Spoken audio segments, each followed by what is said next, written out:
ममता 25 वर्ष इनकी आयु है। ये पूछती हैं कि गांधी की अहिंसा से भारत का बड़ा नुकसान हुआ, क्या अहिंसा उचित है? यह ममता का प्रश्न नहीं है, यह प्रश्न योग पूर्वक भारत के मस्तिष्क में बोया गया है और कम से कम गुजरात में तो इसका उत्तर दिया जाना चाहिए। 1000 साल बाद भी अगर गुजरात गर्व करेगा, विश्व भर के सामने भारत का विजिटिंग कार्ड लेकर जाएगा, तो उस पर कुछ छपा हो या ना छपा हो, गांधी का चित्र छपा मिलेगा, गांधी की दर्शन छपा मिलेगा।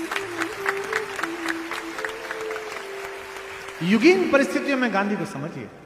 सबसे पहली बात तो यह है कि जो तुमने पूछा है ममता की अहिंसा से भारत का नुकसान हुआ, अहिंसा से किसी देश का नुकसान नहीं होता, नुकसान हिंसा से होता है। भगवान महावीर ने विश्व को अहिंसा का सूत्र सिखाया। एक उत्तरीय डाले हुए भगवान जा रहे थे और एक कांटे के पेड़ में उत्तरीय अटक गया। उसे छुटाते समय कांटों के टूटने की संभावना थी। भगवान ने कहा इसे भी क्या छुटाना, हिंसा क्यों करनी, और नग्न निकल गए। पूजा होती है आज पूरे विश्व में उनके अनुयायियों की, साधुओं की। इस प्रकृति ने आज तक केवल 2 प्रकार की नग्नताओं को स्वीकार किया है। एक आपके आंगन में चलते हुए छोटे शिशु की नग्नता, जिसका मन अभी पाप और पुण्य नहीं जानता, या वे महावीर की नग्नता जो पाप और पुण्य से ऊपर उठ गया है, उस महावीर को स्वीकार किया। हिंसा किसी स्थिति में स्वीकार्य नहीं है ममता, और अहिंसा किसी स्थिति में गलत नहीं है। आप में शक्ति है, अच्छी बात है। आप में पराक्रम है, बहुत अच्छी बात है। लेकिन शक्ति और पराक्रम के साथ अगर आप में वर्चस्ववाद है तो बहुत गलत बात है। आप कहते हैं कि हिंसा से भारत को नुकसान हुआ।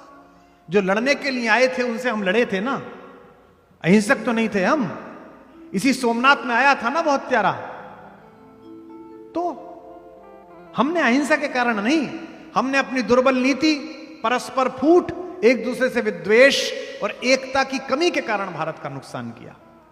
और यह भारत विश्व में किसी शक्ति की क्षमता नहीं है, किसी की औकात नहीं है कि इस भारत को हरा सके।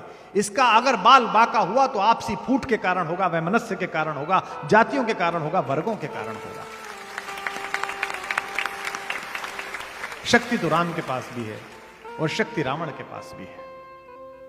बस एक पंक्ति का अंतर है, राम और रावण को समझने के लिए। रावण की शक्ति भय देती है और राम की शक्ति अभय देती है। मानस में एक प्रसंग आता है कि रावण सामने आया और रावण ने कहा कि सुनो वैदेही, सुनो सीते, मैं शराफत बरत रहा हूं, अन्यथा तो मैं तुम्हें उठाकर भी ले जा सकता हूं, मैं जो चाहे वो कर सकता हूं। तो तपोबल में बैठी हुई मेरी मां जगदम्बा ने जिस आसन पर बैठी हुई थी उसका एक कुशा का टुकड़ा निकाला, एक तिनका निकाला और सामने रख दिया और कहा पराक्रमी बनता है, चल इसे पार करके दिखा दे। तृणधर ओट कहत वैदेही, सुमिर अवधपति परम सनेही। अयोध्यापति राम को स्मरण करते हुए मां ने एक टुकड़ा निकाला और रख दिया, पार कर दे। और रावण पार नहीं कर पाया। दिल्ली के उसी विश्वविद्यालय में जहां ज्ञानियों का संचय है, वहां बैठी हुई बौद्धिकता पूछती है कि त्रैलोक्यों को परास्त करने वाला, कुबेर को परास्त करने वाला रावण तिनके को पार क्यों नहीं कर पाया। यहां भाषा के वैज्ञानिक बैठे हैं, हिंदी के प्रोफेसर्स बैठे हैं।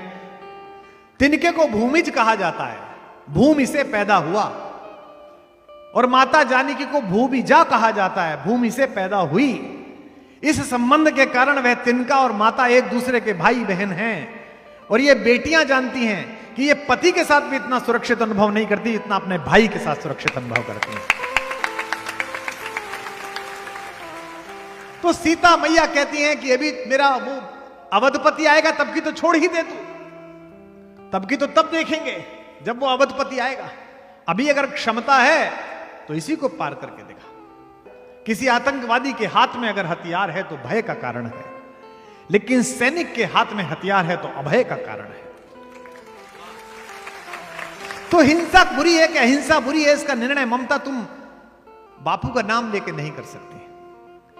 बापू को पता था कि वो विश्व की सबसे बड़ी अनाचारी ताकत से लड़ रहे हैं। वो उस ताकत से लड़ रहे हैं कि विश्व युद्ध में जिसने हथियारों की खेप फेंक फेंक कर जर्मनी को जलाकर राख कर दिया था। बापू जानते थे कि इन दैत्यों से, हथियारों से नहीं लड़ा जा सकता। स्वतंत्रता की लड़ाई हथियारों की लड़ाई नहीं थी, स्वतंत्रता की लड़ाई आत्मबल की लड़ाई थी। एक अहंकारी आत्मबल के सामने भारत का कमजोर मनोबल खड़ा हुआ था। 1000 साल का गुलाम भारत खड़ा हुआ था। और कौन कौन लोग इस देश पर राज्य कर कर गए? हूण, कुषाण, चंगेज, पठान, तुर्क, तातार, मंगोल, डच, फ्रांसीसी, पुर्तगाली, जो आया घोड़े पर बैठकर राज्य कर कर गया। गांधी जानते थे कि ये 35 करोड़ मुट्ठी भर लोग विश्व की इस अनाचारी ताकत का सामना न कर पाएंगे, हिंसा से सामना न कर पाएंगे, क्योंकि उनकी हिंसा में नकारात्मकता थी। इसलिए बापू ने आत्मा की ज्योति से दीपित एक नई ताकत का प्रयोग किया जिसे अहिंसा कहा गया। निश्चित रूप से बापू ने जो पेंटिंग बनाई उसके पीछे बलिदानियों का कैनवस था, उसके पीछे भगत सिंह की फांसी थी, उसके पीछे बटुकेश्वर दत्त का बलिदान था, उसके पीछे एक जनेऊ और 2.5 गज धोती पहनकर राजनीति का आयाम रचने वाले उस योद्धा का आत्मबल था जिसने मूंछों पर ताव देते हुए कहा था कि भारत की फिजाओं को सदा याद रहूंगा, आजाद था, आजाद हूं, आजाद रहूंगा। उनका मनोबल था। बापू की अहिंसा की पेंटिंग के पीछे कैनवस उन्हीं लोगों के विद्रोह का था। लेकिन जैसे कैनवस का धन्यवाद दिया जाता है, ऐसे पेंटिंग का भी धन्यवाद दिया जाता है। प्रतिकूल मौसम, प्रतिकूल संस्कृति, प्रतिकूल माहौल, अलग तरह के लोग, 33 करोड़ लोग, और 30,000 लोग भी नहीं थे जो आकर इस देश पर राज्य कर गए। कितने लोग लड़ रहे थे 33 करोड़ में से? 33 लाख भी नहीं थे, 3 लाख भी नहीं थे। लेकिन जहां जहां से अंग्रेज गुजरे वहां वहां स्वाभिमान के साथ विनम्र सिर लिए हुए भारत की माताएं खड़ी मिलें, भारत के बच्चे खड़े मिलें, और उस अहंकारी की तोपों के गोले खत्म हो जाएं लेकिन बलिदान खत्म ना हो। इस मनोबल को खड़ा करने का काम अहिंसा है, इस मनोबल को खड़ा करने का नाम है। मानकों को ध्वस्त मत करिए। किसी देश को मानक मुश्किल से मिलते हैं, किसी देश को पटेल मुश्किल से मिलता है, किसी देश को गांधी मुश्किल से मिलता है। आप गुजरात के लोग हैं, हम उत्तर प्रदेश के लोग हैं, हम गांधी समझते हैं, आप भी समझते हैं। आपके लिए वो एक संत हैं, हमारे लिए वो नागरिक जिसने अहिंसा को हथियार बनाकर विश्व के सबसे बड़े दैत्य को हराया। गांधी राष्ट्रीय आपदा का आयुर्वेदिक उपचार है। वाह वाह वाह। एलोपैथी नहीं है गांधी, इंजेक्शन नहीं है, आयुर्वेदिक उपचार है। और यह देश अगर आज इकट्ठा खड़ा है तो इसलिए क्योंकि इसके उपचार में अहिंसा है। अन्यथा पड़ोस में देश देख लिए जिसने हिंसा से स्वयं को आजाद कराया है, कैसी स्थिति में है। डायरेक्ट एक्शन डे क्या था? हिंसा का नंगा नाच था।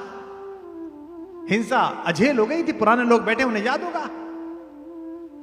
अगर भारत ने भी ऐसे ली होती तो आज तक 100 बार मार्शल लॉ लग गया होता। जिस सरलता के साथ इस देश में सत्ता का हस्तांतरण होता है, कोई सोचने वाली बात है?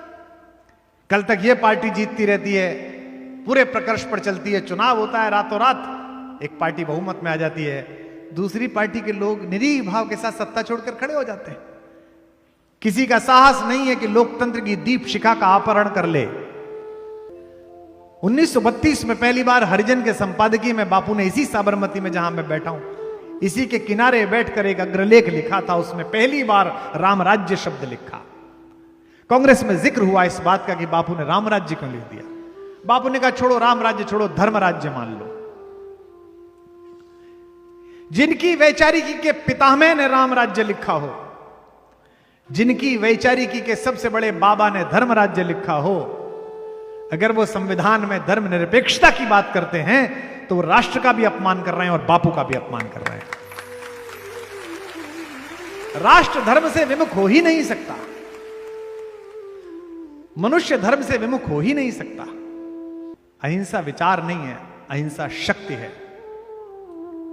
माननीय प्रधानमंत्री जी का आगमन होता है तो भी एक ड्रिल होती है कि पहले इतने लोग जाएंगे, फिर इतने लोग जाएंगे। कितना भी आपका प्रेम और कितने भी आपके प्रति स्नेह हो, एक प्रोटोकॉल है। किंग का तो किंग का प्रोटोकॉल था, वो तो विश्व का मालिक था, 2/3 दुनिया में उसका यूनियन जैक फहर रहा था। गांधी जी को लिखकर भेजा गया कि ब्लैक या ग्रे सूट पहनकर आइए। बापू बग्गी में बैठे उतरे तो वही एक धोती और एक लाठी।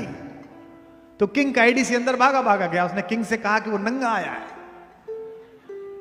तो किंग ने कहा कि चर्चिल बोलता तो था नंगा है, पर नंगा आ जाएगा ये पता नहीं था। एडीसी ने कहा कि सर क्या करना है, वापस भेजूं? तो किंग को क्यूरियोसिटी हुई, जिज्ञासा। उसने कहा नहीं, बुलाओ बुलाओ, मजे करते हैं। पददलित भारत, 1000 साल का गुलाम भारत, 1936-32 में आजादी की हवा भी नहीं आ रही थी कि आएगी कि नहीं आएगी। वो तो भला हो 40 के विश्व युद्ध का कि अंग्रेज फंस गया और हम आजाद हुए, वरना छोड़ता नहीं खून पीने से। ये नहीं कर रहे होते जो कर रहे थे हम। आज गांधी गए तेजस्विता के साथ, भारत का अहिंसा का लाल गया, गुजरात का बेटा गया। पहला वाक्य पूछा राजा ने, सड़क के किनारे ट्रक रोककर 200 रुपए की रिश्वत ले रहे सिपाही से आंख ना मिलाने की योग्यता रखने वाले लोग गांधी पर सवाल करते हैं। तेजस्विता देखिए। पूछा किंग ने, mister Gandhi, where are your clothes? तुम्हारे कपड़े कहां हैं? बिना झिझके, पोपले मुंह से, आगे के दांत टूटे हुए, कितनी सुंदर मुस्कुराहट है बापू की। मुस्कुराते बोले, your highness, not only mine but the clothes of my whole country were stolen by you.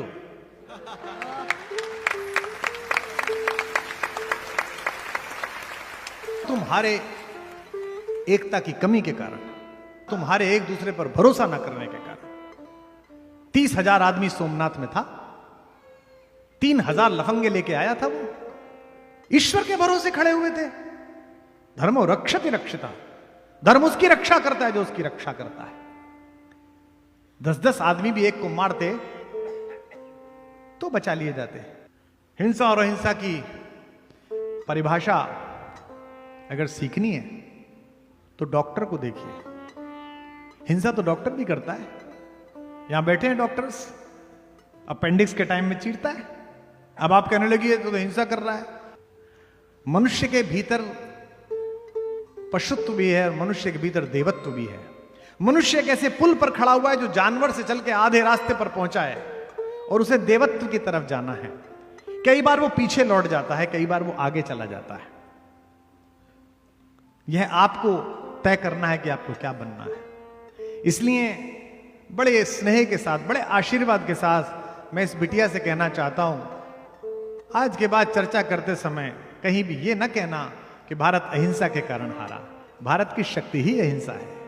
आज पूरे विश्व में हमारे उस नापाक पड़ोसी की हरकतों से ज्यादा हमारे धैर्य पर, हमारे कुशलता पर विश्व भरोसा करता है। इसलिए क्योंकि हमने पिछले 75 वर्षों में तय किया है कि युद्ध हम शुरू नहीं करेंगे, लेकिन कोई शुरू करेगा तो खत्म हम ही करेंगे। हमारा ही काम है।